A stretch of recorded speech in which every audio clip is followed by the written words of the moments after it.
I found out today that my grandparents are siblings. My grandmother told me a family secret and it left me speechless.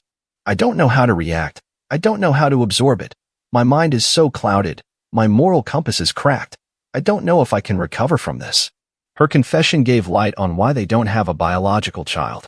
I have 4 uncles and 5 aunties. My dad is their child. It never crossed my mind to ask, why does my grandparents oddly look like each other?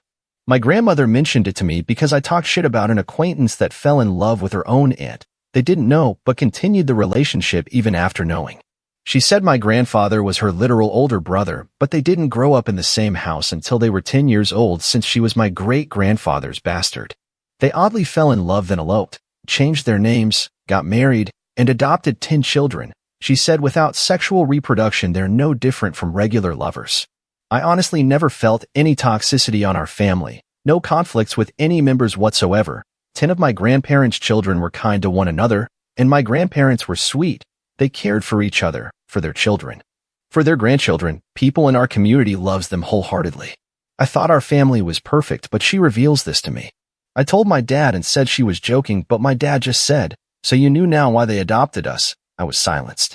I couldn't say anything against them because I knew for a fact that all of my uncles and aunts were street orphans and my grandparents gave them a loving home.